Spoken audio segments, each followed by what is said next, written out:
Aujourd'hui, on va parler d'une Ferrari pas comme les autres. La Ferrari qui fait trembler les passionnés.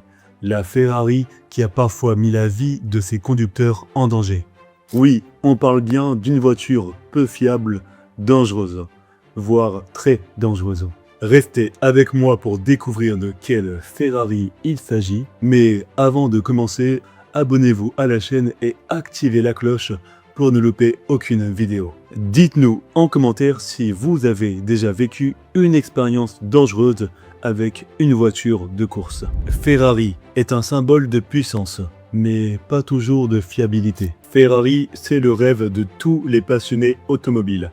Moteur rugissant, design époustouflant, sensation extrême.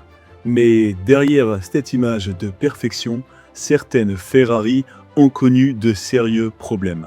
L'une d'entre elles s'est même attiré une réputation très sombre, à cause de ses problèmes mécaniques et son comportement parfois imprévisible. Aujourd'hui, on parle de la Ferrari 348, produite entre la fin des années 80 et le début des années 90.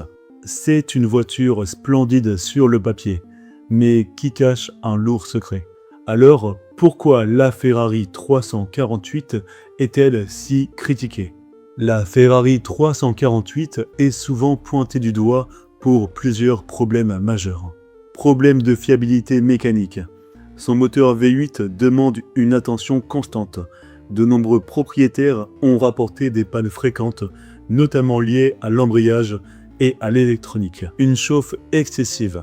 La gestion thermique de cette voiture est un vrai cauchemar.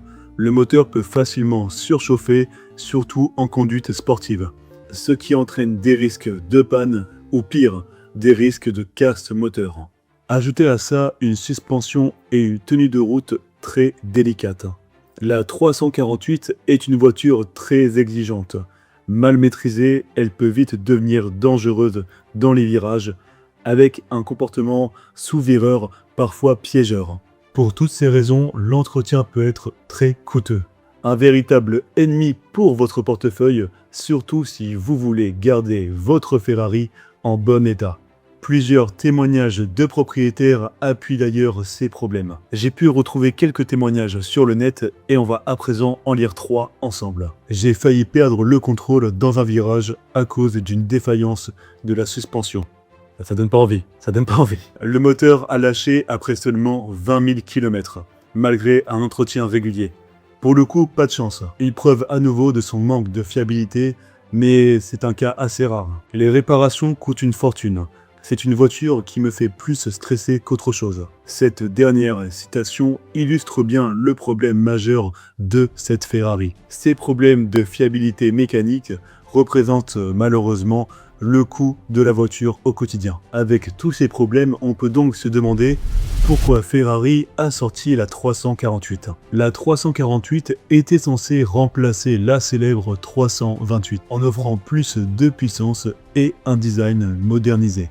C'était un pari risqué, introduire de nouvelles technologies comme la gestion électronique du moteur et un style plus anguleux. Mais dans la précipitation, certains défauts n'ont pas été corrigés et la voiture est sortie avec ses problèmes majeurs. Ferrari a appris de ses erreurs car la génération suivante, la F355, a nettement amélioré la fiabilité et la conduite.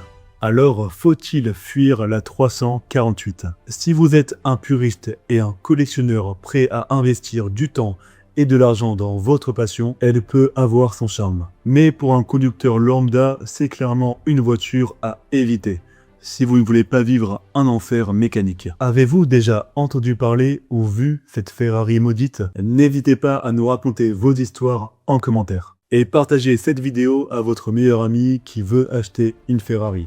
J'espère que cette vidéo vous a plu. On se retrouve très vite. À bientôt.